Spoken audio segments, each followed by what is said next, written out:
विश्व के 7 अजूबों में शामिल ताजमहल के कारण आगरा को ताज नगरी के रूप में भी जाना जाता है। मुगल सम्राटों ने आगरा में बहुत से किले, इमारतें और मकबरों का निर्माण करवाया था, जो इस आगरा शहर को देश के सबसे आकर्षक पर्यटन स्थलों में से एक बनाते हैं और हर दिन हजारों की संख्या में भारतीय और विदेशी पर्यटक यहाँ घूमने के लिए दूर दूर से आते हैं। उत्तर प्रदेश का आगरा शहर भारत के सबसे बड़े ऐतिहासिक शहरों में से एक है, क्योंकि यहाँ पर प्राचीन काल में बहुत से बड़े बड़े और खूबसूरत स्मारकों का निर्माण किया गया था। ऐसा ही एक खूबसूरत स्मारक आगरा में स्थित है, जिसे एतमादुद्दौला का मकबरा के नाम से जाना जाता है। यह मकबरा ताजमहल की तरह बहुत ही खूबसूरत दिखाई देता है। इस कारण इस मकबरे की भव्यता के कारण इसे बेबी ताज और ज्वेल बॉक्स भी कहा जाता है। तो चलिए फ्रेंड्स, देखते हैं इस मकबरे को और जानते हैं इसके बारे में कुछ खास बातें। ताजमहल जैसी सुंदर नक्काशी वाले इस मकबरे का निर्माण सन 1622 से 28 के बीच मुगल बादशाह जहांगीर के शासनकाल के दौरान किया गया था।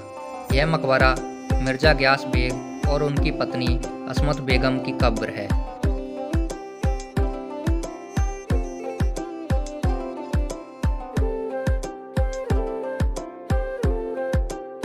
मुगल सम्राट अकबर के बेटे जहांगीर ने मिर्जा गयास बेग को एतमादुद्दौला का खिताब दिया था। मिर्जा गयास बेग प्रसिद्ध मुगल बादशाह जहांगीर के बेगम नूरजहां के पिता थे। मिर्जा गयास बेग ईरान के निवासी थे और सम्राट अकबर के दरबार में कार्यरत थे।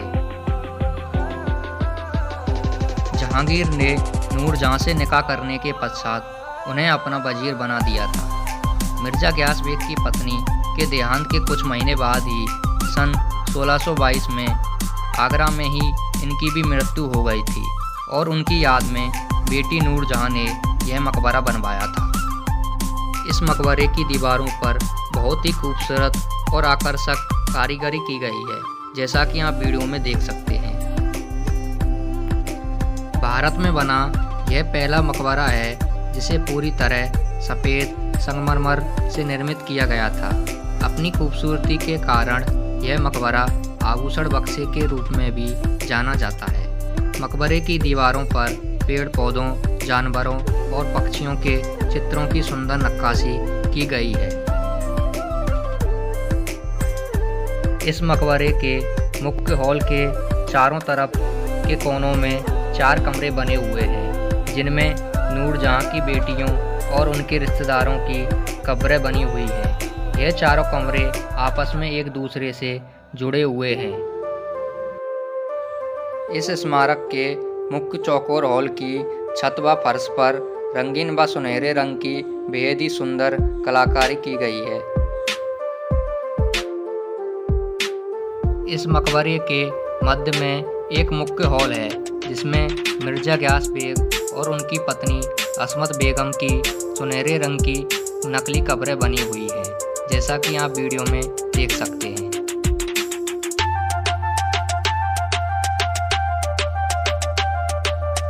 मुगल कालीन यह मकबरा अन्य मकबरों से अपेक्षाकृत छोटा है, जिसके कारण इसे कई बार श्रृंगारदान भी कहा जाता है।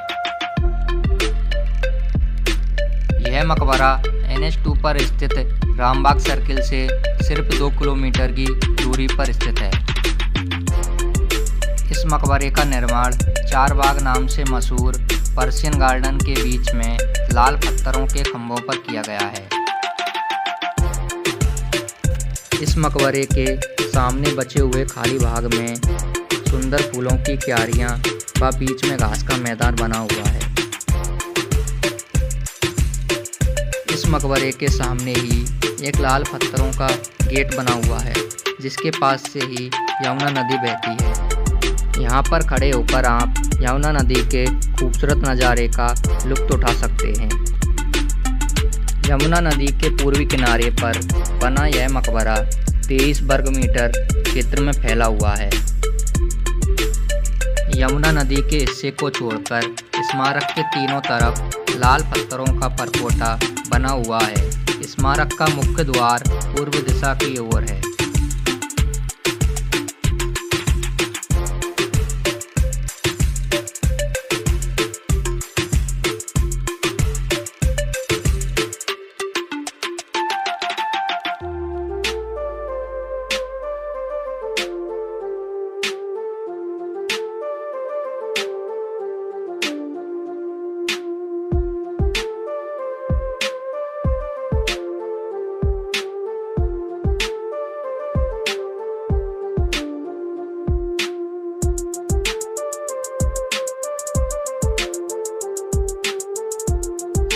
मकबरे की दीवारों पर कीमती पत्थरों जैसे जैस्पर और टोपाज के रूप में उकेरी गई नक्काशियाँ बहुत ही आकर्षक और अद्भुत दिखाई देती हैं।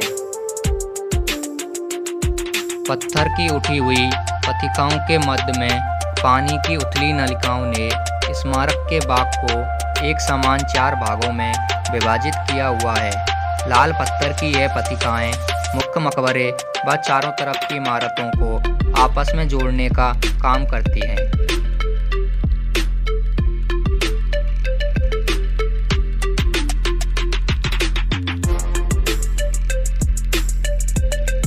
बेबी ताज के नाम से मशहूर इस मकबरे की नक्काशी इतनी सुंदर है कि बाद में ताजमहल बनाते समय उन्हें यहाँ से अपना लिया गया था।